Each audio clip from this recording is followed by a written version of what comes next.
E para mim a moção trata de hopi hindi nang kuting SVB so anto tiko ainda não tiko yene papel de belase anto minuta hanye nas lugares mas pedi para sonja e oportunidade para sacanan de sistema para não mexer yene papel de belase mas para hopi de nang saúde mental diz para yene papel e mes tá assim nang malo e de dois moção como três também tá com para sonja e possibilidade para wak nos grande nang orim para de grande 80 vai arriba hopi di nanta salu, danke Dios, per hopi di nanta amen nota salu. E tornam pension, se não tem dois pension, turta vai na remédio, turta vai na comida, na parte na saúde, se você comer salu, tá verdura que são e é que é caro para estranho que persona.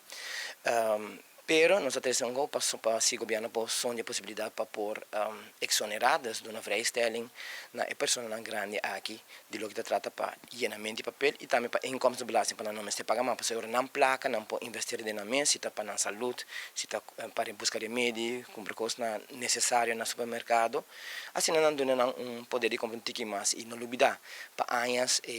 pensionado não que a solidariedade não vai subir na pensão pouco pero é não ajustar com a maneira deve ser. Então, a gente busca a possibilidade na outro que por ajuda e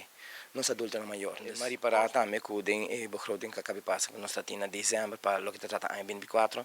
nós reparar que o ministro Dangi também são de possibilidade para pôr barra e asset value que é prima.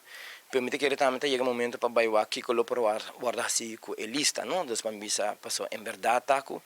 tem remédio que nós mesmos por compra, por exemplo, paracetamol que está 3 algo que me per tem remédio não como que attribuidor de cambia mi sai sistema que não cambia na outro tipo que né pero certo ainda não tá com ele então agora não mestre compra sum que não tá com ele então e que tá mais caro então me que não mestre sonha é possibilidade também de trazer aqui dilante na governo e wak compor ajuda e a trobe pessoas nós tem hopi adulto maior não que usa diferente tipo de remédio e meti maior não que bebe just 2 pílulas por dia e tem bia babu não tá fada